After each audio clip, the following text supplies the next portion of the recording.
아버지, 저 여자가 집까지 다 가져간다고요. 평생 아버지를 모신 딸의 절규가 텅 빈 집안에 메아리 쳤습니다. 간병인으로 온 낯선 여자가 치매에 걸린 아버지를 이용해 수십 년간 살아온 집과 재산을 모두 가져간 충격적인 사건. 과연 무슨 일이 일어났을까요? 그 전에 잠깐 1초만 투자해서 구독, 좋아요 버튼을 꾹 눌러주시면 영상 제작에 큰 힘이 됩니다. 경기도 광주의 오래된 2층 양옥집에는 아침마다 죽 끓는 냄새가 은은하게 퍼져나왔어요. 박미숙은 오늘도 변함없이 아버지 박규남을 위해 새벽 6시부터 부엌에 서 있었죠. 인근 초등학교에서 영양사로 30년을 일하다 은퇴한 미숙에게는 아버지 간병이 새로운 일장이 되어 있었습니다. 아버지, 약 드실 시간이에요. 미숙이 따뜻한 죽 한 그릇과 함께 여러 가지 약을 작은 접시에 담아 아버지 방으로 들어갔어요. 83세의 박규남은 얼마 전 치매 초기 진단을 받은 퇴직 교감 출신이었죠. 한때 제자들에게 존경받던 엄격한 선생님이었지만 이제는 방금 전 일도 기억하지 못하는 날이 많아졌습니다. 미숙아, 너는 누구냐? 아버지가 멍한 눈으로 미숙을 바라보며 물었어요. 이런 질문을 들을 때마다 미숙의 가슴은 찢어지는 것 같았지만 인내심을 갖고 대답했습니다. 아버지, 저 미숙이에요. 아버지 딸이요. 그런데 며칠 전부터 아버지의 상태가 더 심각해지기 시작했어요. 밤에 잠을 자지 않고 돌아다니기도 하고 때로는 화장실 위치도 찾지 못하는 일이 잦아졌죠. 미숙 혼자서는 감당하기 어려운 상황이 되었습니다. 누나, 아버지를 전문 요양원에 보내는 게 어때? 서울에서 부동산업을 하는 둘째 남동생 박동철이 주말에 내려와서 말했어요. 하지만 미숙은 고개를 저었습니다. 아직은 집에서 모시고 싶어. 대신 간병인을 구해보자. 동철은 늘 바쁘다는 핑계로 아버지를 자주 뵙지 못했지만 유산 얘기만 나오면 목소리가 커졌어요. 집값도 많이 올랐던데 나중에 상속 문제는 어떻게 할 거야? 미숙은 그런 동철을 보며 속으로 한숨을 쉬었습니다. 다른 형제들은 간병은커녕 얼굴도 안 비추면서 상속 얘기는 빠지지 않네. 결국 미숙은 구청에 연락해서 간병인을 구하기로 했어요. 아버지를 혼자 돌보기에는 한계가 있었고 전문적인 도움이 필요했거든요. 일주일 후 구청에서 소개받은 간병인이 박미숙의 집 앞에 나타났어요. 43세의 문지영은 단정한 회색 정장에 깔끔하게 빗어넘긴 머리, 차분한 목소리로 자기소개를 했습니다. 안녕하세요, 문지영입니다. 간병 경력이 10년 정도 되고 치매 어르신들을 많이 돌봐드렸어요. 미숙은 지영의 첫인상이 나쁘지 않았어요. 말투도 정중하고 간병인 자격증도 제대로 갖추고 있었거든요. 그럼 우선 일주일만 해보시죠. 아버지 상태를 보고 계속할지 결정하겠습니다. 지영은 첫날부터 성실하게 일했어요. 아버지의 죽을 정성스럽게 데워드리고 빨래도 깔끔하게 개어서 정리했죠. 미숙이 그동안 혼자 감당하던 일들이 한결 수월해졌습니다. 지영씨 덕분에 정말 많이 편해졌어요. 고마워요. 하지만 이상한 일이 시작되었어요. 불과 2주일 만에 아버지가 지영에게만 유독 애착을 보이기 시작한 거예요. 지영아, 어디 갔냐? 아버지는 지영이 잠시 화장실에 가도 불안해하며 찾았습니다. 반면 평생 함께 살아온 미숙에게는 낯선 사람을 보는 듯한 눈빛을 보냈어요. 아버지, 저 미숙이에요. 딸이라고요.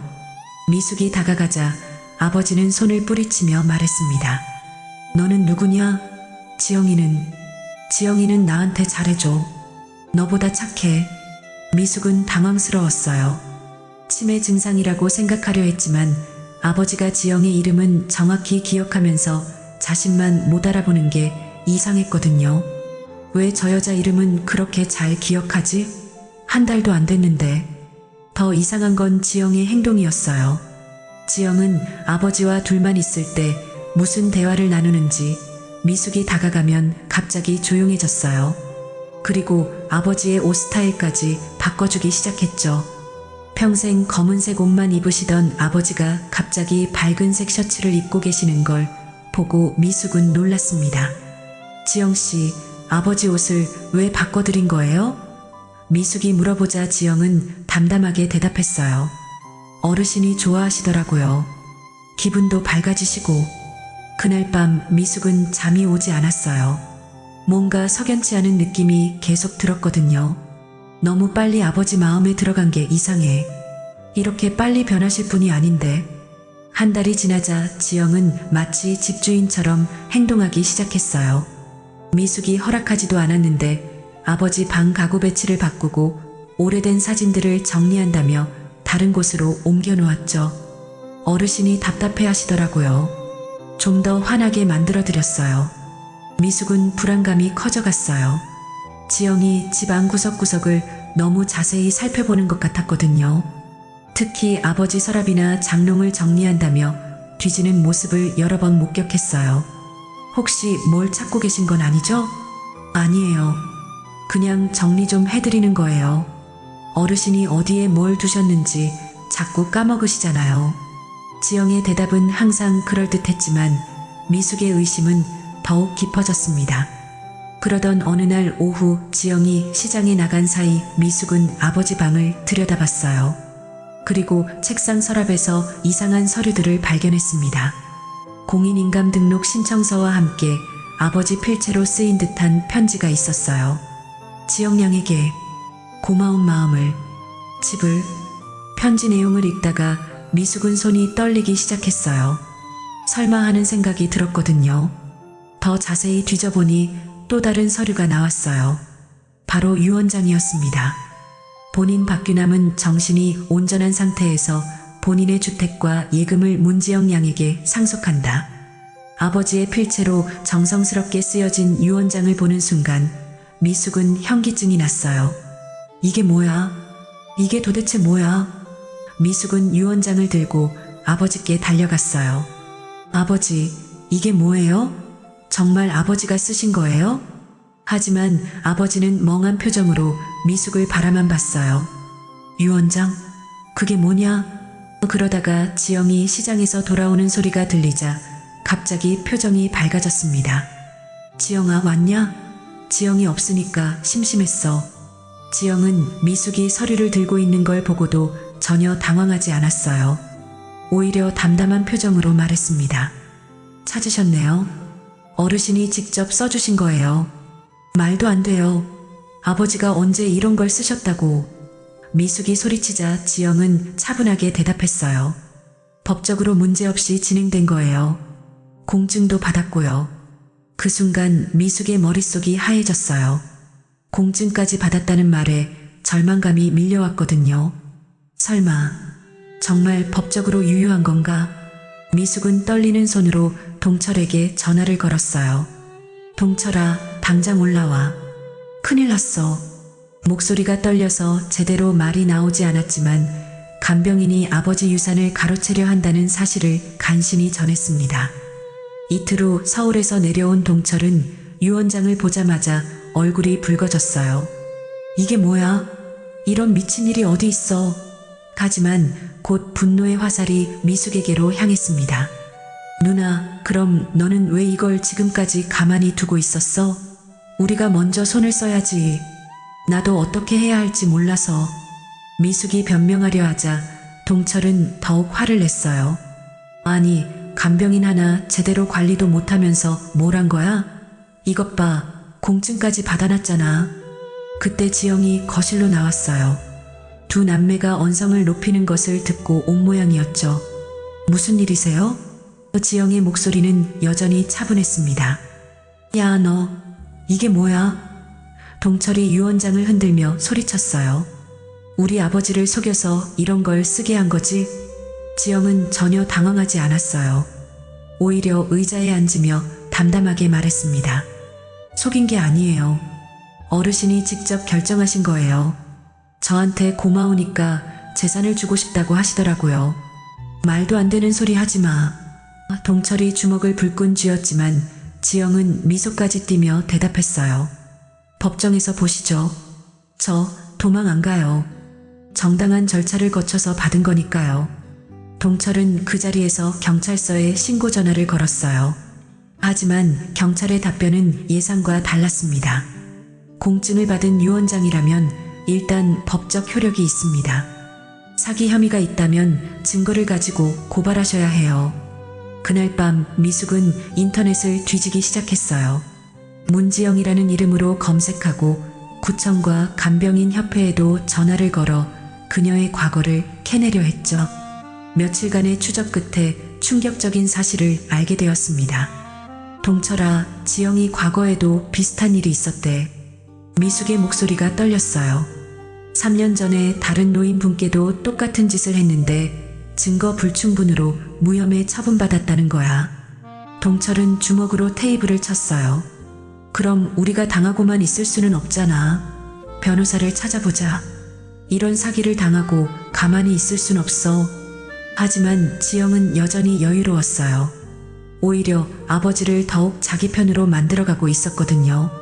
지영은 미숙과 동철의 추궁이 거세지자 더욱 교묘한 수를 썼어요. 아버지에게 미숙과 동철이 나쁜 사람이라고 세뇌시키기 시작한 거죠. 어르신, 따님과 아드님이 어르신 돈만 노리고 있는 것 같아요. 저만 어르신을 진심으로 생각해요. 그 결과 아버지는 점점 자식들을 적대시하기 시작했어요.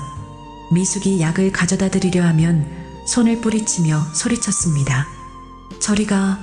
너도 내 돈 노리는 거 아니냐? 지영이만 날 진심으로 대해줬어. 아버지, 저 미숙이에요. 평생 아버지를 모신 딸이라고요. 미숙이 울먹이며 말했지만 아버지는 들으려 하지 않았어요. 지영이 말이 맞아. 너희들은 다 돈 때문에 날 이용하려는 거야. 동철도 마찬가지였어요. 아버지를 설득하려 하면 할수록 아버지는 더욱 화를 냈습니다. 너희들 때문에 지영이가 힘들어한다. 지영이 없으면 난 어떻게 살아. 결국 참다 못한 아버지는 미숙에게 집에서 나가라고 하셨어요. 이 집은 이제 지영이 거야. 너는 나가. 83년을 함께 살아온 아버지의 입에서 나온 말이라고는 믿을 수 없었어요. 미숙은 울면서 짐을 쌌어요. 아버지, 정말 이러실 거예요? 저 정말 나갈게요? 하지만 아버지는 고개도 돌리지 않으셨습니다. 지영만 바라보며 말했어요. 지영아, 미안해. 내가 지켜주지 못해서. 집에서 쫓겨난 미숙은 동철의 서울 집에서 지낼 수밖에 없었어요. 하지만 더 충격적인 소식이 기다리고 있었습니다. 지영이 아버지를 요양원으로 모셨다는 거였어요. 뭐라고? 요양원에? 미숙이 경악하자 요양원에서 전화가 왔어요. 보호자가 문지영 씨로 등록되어 있어서 연락드렸는데 어르신이 입원하셨습니다. 더 기가 막힌 일은 그 다음이었어요. 지영이 공인중개사를 통해 집 매각 절차를 시작한 거였어요. 여기 상속인 동의서 있고요. 보호자 문지영 씨 서명도 있어서 법적으로 문제 없습니다. 미숙이 급하게 공인중개사 사무소로 달려갔지만 이미 계약은 끝난 상태였어요. 죄송한데 정식 절차를 거쳐서 진행된 거라 저희가 어떻게 할 수 없어요. 이런 일이 있을 수 있나요? 제가 그 집에서 평생 살았는데. 미숙이 절규했지만 소용없었어요. 법적으로는 지영이 정당한 상속인이었거든요. 그날 밤 미숙은 눈물로 베개를 적셨어요. 아버지도 잃고 집도 잃고 이제 정말 갈 곳이 없어졌어요. 이럴 수는 없어. 절대 이대로 끝낼 수는 없어. 절망에 빠진 미숙은 마지막 희망을 걸고 아버지의 옛 제자를 찾아갔어요. 변호사 김 선배는 아버지가 가장 아끼던 제자 중 한 명으로 현재 66세의 노련한 법조인이었습니다. 선생님 딸이 미숙이구나. 많이 컸네. 그런데 무슨 일로 이렇게 찾아왔어? 미숙은 눈물을 흘리며 지금까지의 상황을 자세히 설명했어요. 김 선배는 심각한 표호로 유언장 사본을 들여다보더니 고개를 저었습니다. 이상하네. 선생님 필체와 뭔가 다른 것 같은데. 정말요? 저도 그런 느낌이 들었어요. 미숙이 희망에 찬 목소리로 말했어요. 김 선배는 돋보기를 쓰고 유언장을 더 자세히 살펴봤습니다. 선생님은 평생 만년필로 글씨를 쓰셨는데 이건 볼펜으로 쓴 것 같고 회계 힘도 다르고. 김 선배는 즉시 필적 감정을 의뢰했어요. 며칠 후 나온 결과는 충격적이었습니다. 대필 가능성이 매우 높다는 감정서가 나온 거였어요. 이제 희망이 보이네. 하지만 더 확실한 증거가 필요해. 김 선배는 요양원에 연락해서 아버지의 상태를 확인해 봤어요. 그리고 간병 기록과 CCTV 영상을 요청했습니다. 유언장 작성 당시 어르신의 정신 상태를 확인해야 해. 상속 의사 능력이 없었다면 유언장이 무효가 될 수 있거든. 요양원에서 받은 자료를 보고 김 선배는 확신에 찬 표정을 지었어요. 바로 이거야. 유언장 작성일인 지난달 15일 어르신이 시간과 장소를 전혀 인지하지 못하는 상태였어. CCTV에도 다 나와 있고. 미숙은 김 선배와 함께 상속등기 효력정지 가처분 신청을 냈어요. 동시에 지영을 사기와 문서 위조 혐의로 고발했습니다. 이제 집 매매도 중단될 거야. 법원에서 가처분 결정이 나올 때까지는 아무것도 할 수 없어. 지영은 법원 소환장을 받고 나서야 당황하기 시작했어요. 그동안의 여유로운 모습은 온데간데 없이 사라졌죠. 변호사까지 끼고 이렇게 나올 줄은 몰랐는데. 김 선배는 미숙에게 말했어요. 아직 안심하긴 이르지만 승산이 있어. 선생님이 그런 분이 아니잖아. 평생 제자들을 아끼시던 분이 딸을 버리고 남에게 재산을 줄 리가 없어. 미숙은 오랜만에 희망을 느꼈어요. 아버지, 조금만 더 기다려주세요. 제가 꼭 진실을 밝혀낼게요. 그런데 김 선배가 더 놀라운 말을 했어요. 그런데 미숙아, 이 여자가 너희 아버지가 처음이 아닐 수도 있어. 한 번 더 조사해보자. 김 선배의 예상은 적중했어요. 법원에서 상속등기 효력정지 가처분 결정이 나자마자 지영과 관련된 다른 피해자들이 하나둘씩 나타나기 시작했거든요. 첫 번째로 연락을 해온 건 인천에 사는 이순자 씨의 딸이었어요. 저희 아버지도 3년 전에 똑같은 일을 당했어요. 이순자의 딸 영희는 울먹이며 말했어요. 문지영이라는 간병인이 와서 한 달 만에 아버지 마음을 사로잡더니 예금 통장을 모두 가져갔어요. 그때는 증거가 없어서 못 잡았는데 이어서 수원, 성남, 안양에서도 비슷한 피해 사례들이 연달아 신고되었어요. 모두 혼자 사는 노인이나 치매 초기 환자들이었고 지영의 수법은 거의 동일했습니다. 간병인으로 접근해서 신뢰를 얻고 가족들과 이간질을 시킨 다음 재산을 빼돌리는 것이었죠. 이 여자가 정말 전문적으로 이런 일을 해왔구나. 김 선배는 쌓여가는 피해 신고서들을 보며 분노했어요. 약한 노인분들을 이렇게 이용하다니 정말 용서할 수 없어. 경찰 수사도 급물살을 탔어요. 피해자들의 증언과 함께 지영의 계좌 추적, 필적 감정, 의료진 진술 등이 모두 그녀에게 불리하게 작용했거든요. 특히 아버지의 담당이가 법정에서 한 증언이 결정적이었어요. 박규남 환자는 유언장 작성 당시 중등도 치매 상태로 상속에 관한 중요한 의사결정을 할 수 있는 능력이 없었습니다. 의사의 명확한 진술에 법정이 술렁였어요. 더욱 충격적인 건 지영이 사용한 가짜 신분증과 위조 자격증이 발견된 거였어요. 본명이 문지영이 아니라 박미란이에요. 간병인 자격증도 다른 사람 것을 도용한 거였고요. 수사관의 말에 미숙은 경악했습니다. 결국 법원은 유언장 무효 판결을 내렸어요. 피고인 문지영 박미란이 치매 환자의 판단력 저하를 이용해 작성하게 한 유언장으로 법적 효력이 없음을 인정한다. 지영은 법정에서 최후 진술을 하며 처음으로 눈물을 보였어요. 죄송합니다. 생활이 어려워서. 하지만 어르신들을 정말 잘 모셨어요. 하지만 이미 늦었어요. 판사는 엄중한 목소리로 선고했습니다. 피고인은 노인들의 치매를 악용한 계획적 범행으로 징역 3년을 선고한다. 미숙은 법정을 나서며 김 선배에게 깊이 고개 숙여 감사를 표했어요. 선배님 덕분에 아버지와 우리 집을 되찾을 수 있었어요. 정말 고맙습니다. 하지만 진짜 싸움은 이제부터였어요. 아버지의 마음을 되돌리는 일이 남아있었거든요. 지영이 구속된 후 미숙은 조심스럽게 요양원을 찾았어요. 몇 달 만에 만난 아버지는 많이 야위어 있었고 표정도 전보다 더 멍해 보였습니다.